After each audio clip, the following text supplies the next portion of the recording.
Pagkalugi ng ABS-CBN na bawasan sa kabila ng pagbaba ng revenues. Patuloy na gumagawa ng hakbang ang ating ABS-CBN sa unti-unti nitong pagbangon sa kabila ng kinakaharap na mga pagsubok sa kumpanya mula ng nawala ng prangkisa at ang epekto ng nararamdaman pa rin sa kasalukuyan.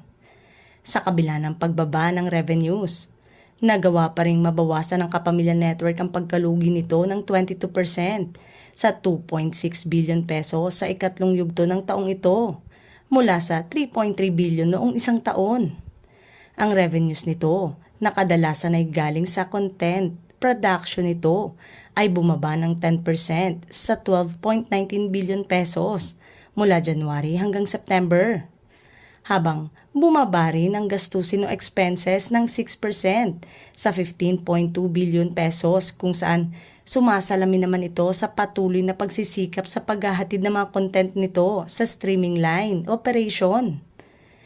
Nakinabang din ang ABS-CBN sa pagbabawas ng ilang properties at kagamitan. Nagbunga ang mas malalimang pagsisikap ng pamunuan ng ABS-CBN, kaya nananatili pa ring lumalaban ang kumpanya at hindi nawawalan sa mata ng publiko, lalo na sa mga loyal at solid kapamilya, at patuloy din ang pagsulong nito sa posibleng pagbabalik nito sa takdang panahon.